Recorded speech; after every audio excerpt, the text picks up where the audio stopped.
The views, thoughts, and opinions expressed in this episode are that of the guest and host and do not necessarily reflect the values of sponsors or other associated organizations.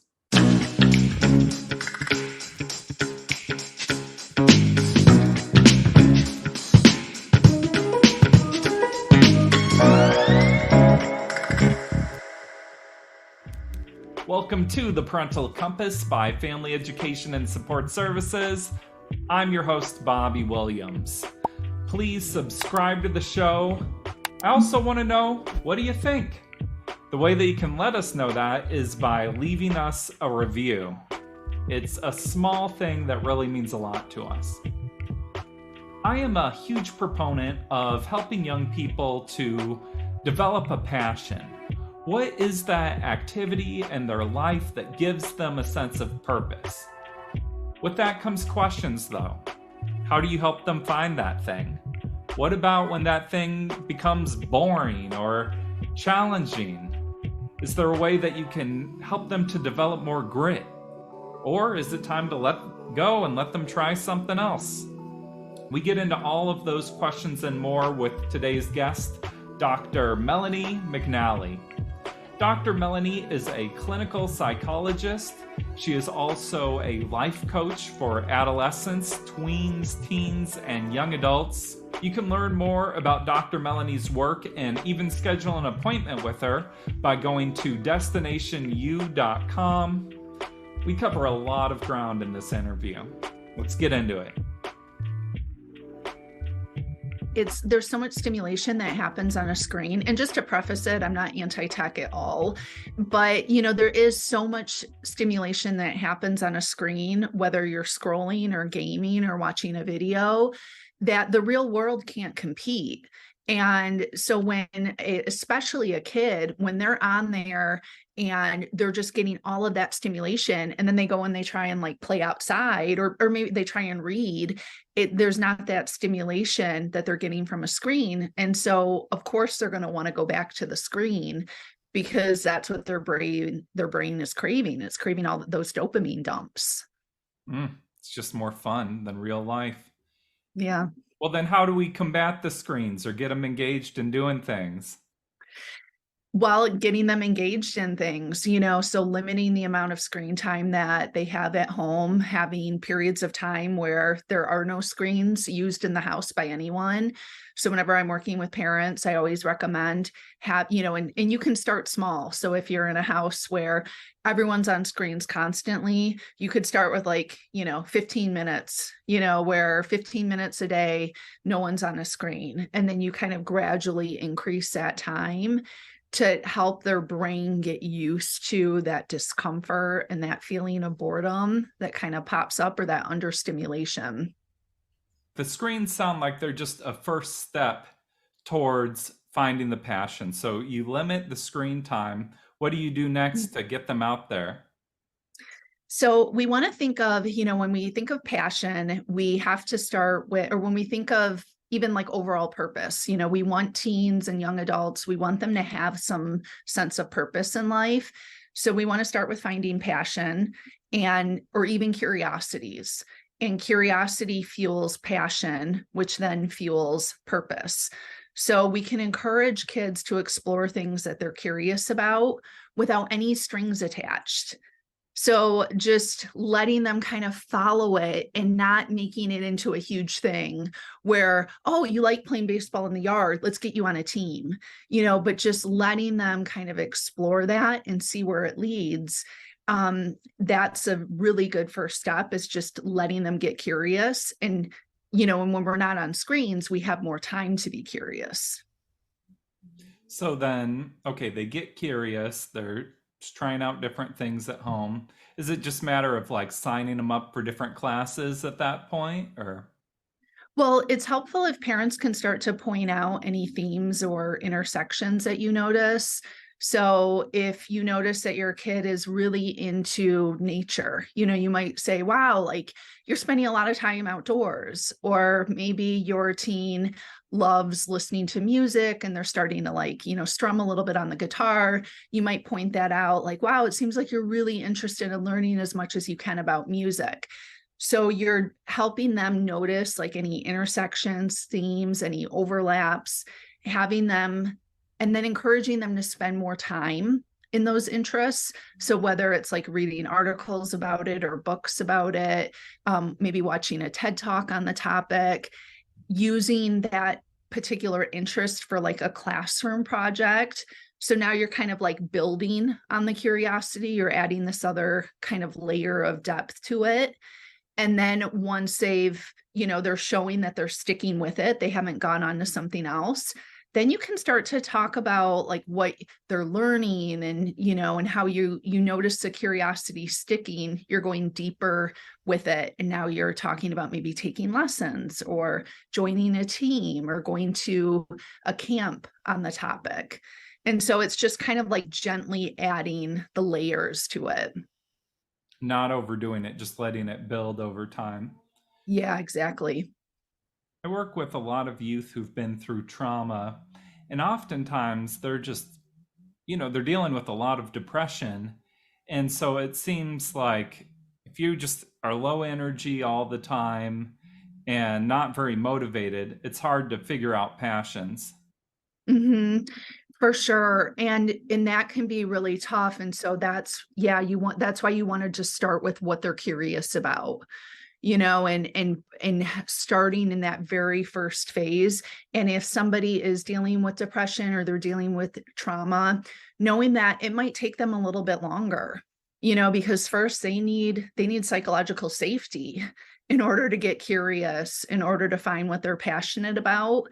And so that might take a little bit more time for them to build and to kind of get to those different layers. Whereas another kid who doesn't have that history of depression or trauma, they might dive into it a lot deeper. So kind of recognizing where the teen is at and then just working at their pace. It's like the hierarchy of needs. If you can get your base needs met first, then you can explore passions and start building on yourself. Absolutely. Oftentimes, too, I feel like it goes hand in hand. Like the more engaged you are, the less depressed you are. Hmm. Yeah, and there is a lot of research showing that when people, are more engaged in the world, when they're more active or more social, it does have a really great effect in terms of depressive symptoms. But again, it's, you don't want to if we're talking about a kid who's dealing with depression, we don't want to just like throw them in it, because then that's going to be overwhelming. And then it's just going to cause them to shut down and avoid. And so you want to start off slow. But if it's a kid who's not dealing with depression, and then you're getting them more engaged, you'll start to see results. You'll start to see the gains get bigger and bigger each day, and then they'll even feel the results. And then that's going to encourage them to want to be more social or to be more engaged in the world. Well, it sounds like a running theme of what you're saying is just keep it low pressure. I think us adults sometimes reflect on our lives and it's like, man, if I would have just kept playing piano since I was 8, I'd be this master piano player now. And you kind of want that for your child too, that it's like, just get into something, be into it. Don't quit the first time it gets hard, but that's tough. Yeah. And it's funny though, because I think sometimes when parents reflect on that, they don't consider, but would I have been happy if my whole life was devoted to piano? Like, yeah, maybe if I would have stuck with it, I would be this fantastic pianist, but maybe I'd be miserable because that's not really where my interests lie. And, to kind of keep that perspective. But I think with teens, as they're spending more time in their passions and as parents are talking to them about what they're passionate about, they can even start to introduce the idea of what challenge, what world challenge or global challenge could your passion help solve? And to start thinking in like those broader terms. And so helping them think of, what really makes them angry or what really breaks their heart, and how could you use your passion or your interest to help solve that problem? And then that leads them into purpose and finding that purpose. And then once we have purpose, then we're able to really do a lot with that. What I see in a lot of youth that I've worked with is that when something gets hard the first time, there's a low pain tolerance for it, and then they quit. And there's something too, like building up resilience and having that stick with itness. Like, how can you build more resiliency with youth and their passions? Yeah. So, so now we're talking about grit, helping them develop or build that muscle of grit. And grit really is a combination of passion and perseverance towards a goal. And so when they do have something that they're passionate about or something that they're interested in, and as a parent, when you recognize that, like, yeah, they're really interested in playing the drums, and I can tell the only reason why they want to quit is because it's getting boring or because now it's getting more challenging for them. Then as and your teen or your tween the best. So when you recognize that it's not really a lack of interest. It's more that this got too difficult or it got too boring. And so then you want to push them as far as sticking with it and having that perseverance. So we're much better as humans. We're much better at sticking with things when we're passionate about what we're doing or we have a purpose. Second, when we have a strong mindset. And third, when we have the willpower. And so when parents recognize that this is something that, we're passionate about or that their kid is interested in, then focusing in on the other two areas when their teen starts talking about wanting to quit. So maybe we need to work on the willpower aspect. Maybe we need to work on the mindset aspect. And how do you do that? How do you work on it? So with mindset, it's teaching teens how to control their thoughts. That's a really invaluable tool. So helping them understand, first of all, that feelings aren't facts, that they have a choice in what they think, and that they don't constantly have to give into every impulsive thought that they have. And so when you can teach them how to get some control over their thoughts and shift their mindset a bit, that can help to build that grit muscle quite a bit. And I know we're kind of getting into the nitty gritty of this, but then how do you teach that? Is it just like take some deep breaths and reflect? Or is there just a simple thing parents can start to do at home that will build that up?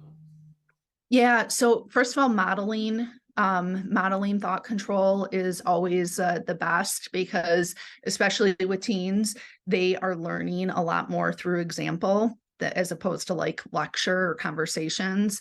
So when parents model their own thought control or model how they, monitor their own internal dialogue, that can be invaluable. So that can really teach teens how to do that themselves. And then another thing is when a teen does share some negative thoughts or when they're sharing more like those thought errors, like black and white thinking, or, like I should be better. I should be able to do this. When parents notice those kinds of thoughts popping up, to gently challenge them and kind of point out like, wow, you're really thinking about this in like a black and white way. I wonder what the gray would look like. I wonder what the in-between would look like in this particular area. Or if you're noticing that they're catastrophizing, pointing that out to them in a very gentle way, and then challenging them to think about things differently. What I love about what you're saying is it's asking, not telling, like letting them explore their thoughts, not being like, well, you're wrong and this is the reality. Yeah, that never works with teens. Okay, so we went through the two elements and you said there's a third to build also? Yeah, so building willpower and training willpower or perseverance. So, the best way to start with willpower is actually the physical aspect. So because we can have mental willpower and we can have physical, but physical is actually a really good area to start with first. And then the mental part will come from that. So having them engage in like physically challenging kinds of activities so that they get exposure to really hard things that they can overcome. And it can be, smaller things like, fasting, or Hmm. having them do like meditations that increasingly get longer and longer. It can even be like cold exposure, doing like cold water plunges. Wow. Those are really good ways to build that physical willpower. And so the physical willpower teaches the lesson you can do difficult things. For sure. And then we can start having them do more mentally challenging kinds of things, with the stimulation removal. So taking time away from devices and increasing the amount of time, or having them do things that they consider boring, because then they're learning that mental willpower of sticking with something even when it's really boring. um, Having them do like visualizations or focusing kinds of exercises so that they're learning how to train their brain to stick with something when it's really hard or when it's really redundant. For parents, I think you talked about modeling, and it seems important to still have your own passions as adults. That's hard sometimes, though. Yeah, and I'm not a parent. I can only imagine how difficult that would be to balance, your needs with your kids' needs. Especially, I know when they're younger, I hear that from parents a lot because, their kids tend to be a little bit more demanding or need a little more attention.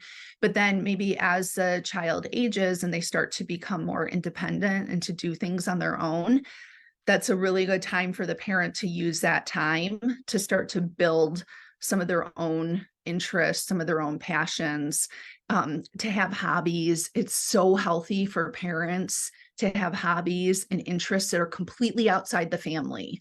I have a friend who is a marathoner, like an ultra marathoner, and it is so good for her kids to see her training and to see her running races. Like, she's got a life outside of them, but also they see her putting in really, really hard physical and mental work to make these things possible. I think another element of this is rest. Can you talk about the importance of having rest too?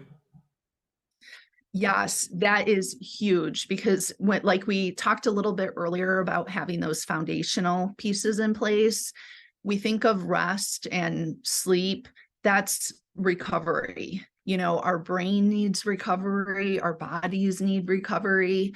So teens especially, they need sleep, and they need really deep, good sleep.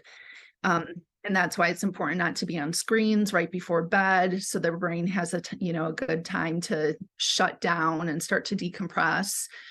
But there's so much happening behind the scenes when we're sleeping. That's when our brain is like editing information, it's processing things, it's consolidating things together. So we want our brain to like get a chance to do all of that. And then we also will be much better at building that gritty muscle and sticking with things that are hard because our brain has been rested, and so is our body. Can you give some final words of encouragement to all the parents listening? Yeah, so I know parents out there are doing the best they can. And, so whatever level you're at, wherever you are, whether it's with screens or helping your kids, find what they're passionate about or developing their grit, think it's not a comparison to what other people are doing. It's more of recognizing like, okay, this is where we are right now. And let's just look at what would be a 1% improvement, and how can we create that small 1%. So it's not about jumping to like 90%, but just doing small changes each day. Dr. Melanie McNally, thank you for being here today. Thank you so much for having me.